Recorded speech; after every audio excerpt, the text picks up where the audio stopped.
नमस्कार मंडळी, मी गौरव देशमुख गणित पारावरच्या युट्यूब चॅनलमध्ये तुमचं स्वागत आहे. तर आज आपण येरमाळा इथं आलो, जे आपण आता बघतो की बरेचसे देवीचे व्हायरल सॉंग्स असतील आणि बरेचसे आपण बघतो की बाबा सध्या ट्रेंडमध्ये असणारे येडेश्वरी माताचे व्हिडिओज असतील किंवा गाणी असतील, आपण इंस्टावरती ऐकतो, बऱ्याच जागेवरती आपण पाहतो. तर तिथेच आम्ही सध्या आलेलो, येरमाळ्याला सध्या आलेलो. तर आमच्यासोबत व्यावसायिक तसेच महाराज म्हणून आपल्यासोबत आहेत. तर त्यांना विचारू की आपण बाबा त्याचा इतिहास काय आहे, तर सांग ना महाराज कसा आहे. नमस्कार, मी गणेश भारत गुरव. येडेश्वरी मंदिर पुजारी बी आणि शॉप बी आहे, माझं दुकान बी आहे. तर आख्यायिका अशी आहे येडेश्वरी मंदिरची की पार्वती मातेने इथे रूप धारण केलं. जेव्हा प्रभू रामचंद्र सीता म्हणून झाडांना पक्ष्यांना विचारत होते म्हणजे सीता दिसली का, तर पार्वती मातेनं प्रभू रामचंद्रांना फसविण्यासाठी या ठिकाणी बसली. कोण? पार्वती माता 11 रूप घेऊन या ठिकाणी सीताचं रूप घेऊन बसली. पण हनुमान जे होते, रामचंद्र प्रभू ते प्रभू, म्हणजे बुद्धीमध्ये थोडा फरक होताच ना, असं म्हणावंच लागेल आपल्याला आजच्या काळामध्ये. पण हनुमानजी लक्ष्मण म्हणले आपली आई ही सीताईच आहे म्हणले. पण प्रभू रामचंद्र महाज्ञानी होते, त्यांनी एक नजर कटाक्ष टाकला आणि म्हणले अरे ही तुमचीच आई नाही, ही माझी पण आईच आहे म्हणले, ही सर्वांची जगत जननी आहे म्हणले. मग म्हणले असं कसं, मग ही तुझी आई आहे, माझी आई आहे, हे आपल्याला येडं बनवायला म्हणले.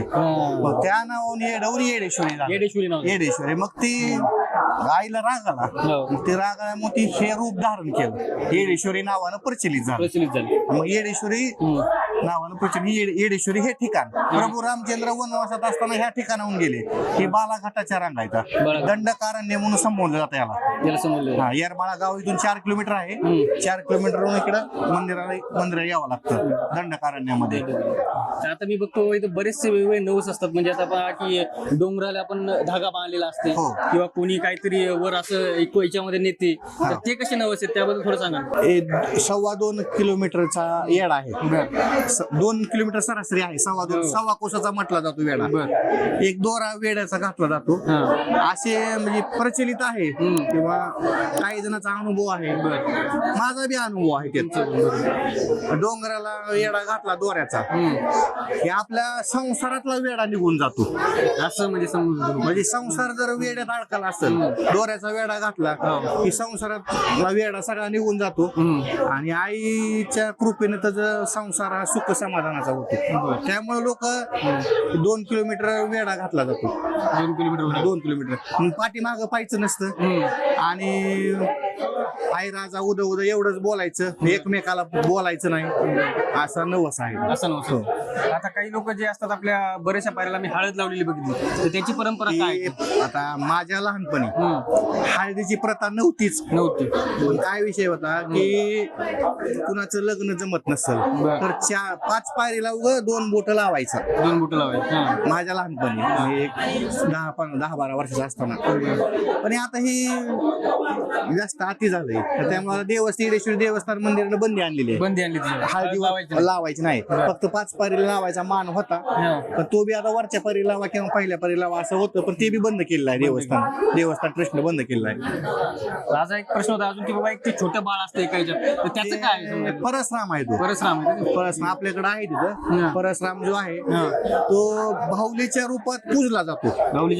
पूजला देवीचा मुलगा, आई साहेबाचा, येडेश्वरी मातेचा मुलगा परसराम. परशुराम वेगळे आणि परसराम वेगळे. परसराम आहे हा. मग बाहुलीच्या रूपात पूजला जातो. त्यांना पूजला जातो आपापल्या परडीमध्ये पूजला जातो, देवीच्या रूपात पूजला जातो. बरं, आता याच्या आपल्या येरमाळ्यामध्ये अजून काही नवीन गोष्टी आहेत का आणि देवी बद्दल अजून काही माहिती आहे का? कसं आहे, प्रमुख 4 यात्रा असतात येडेश्वरी म्हणजे मंदिर येरमाळ्याच्या. एक मोठी यात्रा चैत्र पौर्णिमेला असते, हनुमान जयंतीला असते. मोठी यात्रा असते. 10-12-15 पब्लिक येतं. 15ला 2 दिवसात पब्लिक येतही आणि जातही. 2 दिवसात पहिली यात्रा चैत्री, दुसरी यात्रा नारळी म्हणजे राखी पौर्णिमा, तेव्हा मोठी यात्रा असते. आणि तिसरी यात्रा नव्याची पौर्णिमा हा. आणि चौथी कोजागिरी म्हणजे आता सध्याला काय म्हणतात त्याला नवरात्रामध्ये असते. नवरात्रामध्ये. हे 4 प्रमुख यात्रा असतात. मोठे मोठी यात्रा भरली जाते. 4 यात्रा 4 यात्रा प्रमुख आहेत आणि पहिल्या चैत्र पौर्णिमा यात्रेला 12-15 लाख पब्लिक असतं. नारळी पुन्हा 1-2 लाख पब्लिक असतं. आता उद्याची येणारी नव्याची पौर्णिमा आहे, तर 1-1.5 लाख पब्लिक येतं. आसपास खेड्याची यात्रा भरपूर भरली जाते. आणि कोजागिरी बी नवरात्र झाल्यानंतर असते मोठी पौर्णिमा, 1-2 लाख पब्लिक असते. तुमचा कसा अनुभव आहे? समजा तुमचा एक व्यावसायिक म्हणून अनुभव कसा आहे आणि एक भक्त म्हणून सुद्धा अनुभव कसा आहे? येडेश्वरी माता म्हणजे नवसाला पावणारी आणि सत्याच्या पाठीमाग असणारी. जो सत्य राहतो त्याला येडामाय 2 महिन्यात चाणक्य देते. हे आमचा अनुभव आहे. मी पुजारी म्हणूनही सांगतो आणि दुकानदार म्हणून सांगतो आणि भक्त म्हणून बी सांगू शकतो. जो इथं सरते शेवटी येडामायपाशीच यावं लागतं. कुठं जर न्याय मिळत नसेल भक्ताला तर येडेश्वरीच्या पायथ्याशी आल्यावर महिना ते 1.25 महिन्यात नियमच आहे. 1.25 कोसाचा येडा आणि 1.25 महिन्यात न्याय. 1.25 महिन्यात न्याय मिळतो, पण सत्याचा असला तर सत्याचा विजय येडामायपाशी.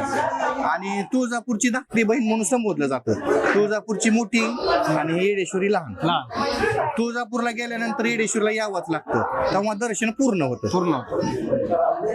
तर आता आपल्यासोबत एक व्यावसायिक आणि महाराज आपल्यासोबत होते, तर त्यांनी बरीचशी माहिती आपल्याला सांगितली. आता त्यांनी सांगितलं की 4 यात्रा सुद्धा असतात आणि इथं आल्यानंतर तुळजापूरला सुद्धा जावं लागतं. नाही, तुळजापूरला आधी पहिल्यांदा जायचं. तुळजापूरला जावं लागते, मग इथे यावं येरमाळ्याला लागतं, असं पण त्यांनी एक माहिती सांगितली. आता नवस वेगवेगळे असतात की बाबा यांना एक एडा काही लोक मारतात समजा नवस पूर्ण करण्यासाठी, दोऱ्याचा. आणि दोऱ्याचा एडा मारतात. कोणी हळद लावत होतं. आता वेगवेगळ्या इथं परंपरा होत्या. तर अशा या इथे आपण येडेश्वरीला आल्यानंतर 1.5 महिन्याच्या आत आपली जी काही म्हणजे भावना असेल किंवा नवस असेल तो पूर्ण होतो असं त्यांनी सांगितलं. तर हा व्हिडिओ तुम्ही पूर्ण बघितल्याबद्दल तुमचे खूप खूप धन्यवाद. आमच्या युट्यूब चॅनल नक्की सबस्क्राईब करा, इंस्टाग्रामवर नक्की फॉलो करा. थँक्यू.